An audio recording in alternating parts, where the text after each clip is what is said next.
Naghahanap ba kayo ng meme coin ngayon sa crypto? Hello guys, so for today's video, alam naman natin na isa si meme coin sa crypto sa mga nagpapayaman ng ibang tao. Ang purpose ng meme coin is a type of currency that are often inspired by internet memes, characters, or trends. They are typically supported by online communities, generally intended to light-hearted and fun.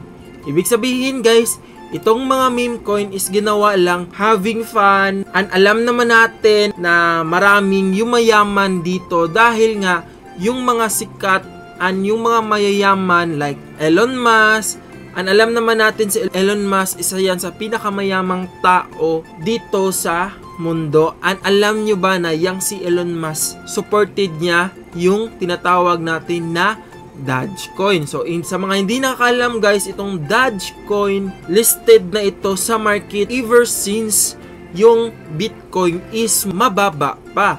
Ginawa tong Dogecoin guys just for fun, wala nang other purpose, just for fun lang. After ng ilang years, pinasok to ni Elon Musk. After pinasok ni Elon Musk guys, no, simple tweet lang niya sa Twitter, yung Dogecoin grabe yung tinaas, almost mga 1,000%, 1,000 times. So as you can see naman yung time guys, no, na sobrang baba pa ni Dogecoin. Around 2017 pa or mga 2015, yung Dogecoin sobrang baba talaga niya. Inabutan ko pa to sa part na yon. But since in that time, di pa gaano sikat si crypto, wala pa tayong gaanong ideya sa crypto, hindi natin yun napasukan. Pero now, since sobrang ganda na ni crypto, isa na si meme coin doon, Donald Trump, and alam naman natin yung nangyari recently. Then meron tayong listed dito sa CoinEx na Trump meme token. So pwede nyo to take advantage guys if meron kayong or gusto nyo matry yung meme coin token. Pwede nyo ito i-try si Trump. But guys, alam nyo ba na yung mga meme coin, possible din yayaman ka din, possible din na malulos yung pera mo. Sobrang risky ng mga meme coin guys. Kaya pag bibili kayo ng mga meme coins, please do your own research and invest at your own risk.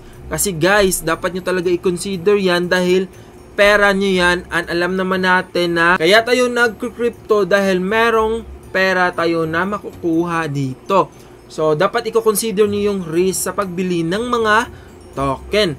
And since ngayon, isa si Trump sa elective doon sa ibang bansa, so possible din guys, if matatalo yang si Trump, magdidip tong mga meme coin about kay Trump. So, make sure lang na i-consider niyo yan.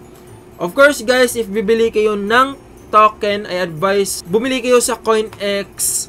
So, verify nyo yung account nyo, then ma-access nyo na lahat yung feature nyo. Yun lang yung opinion ko about dito sa Trump token na ito.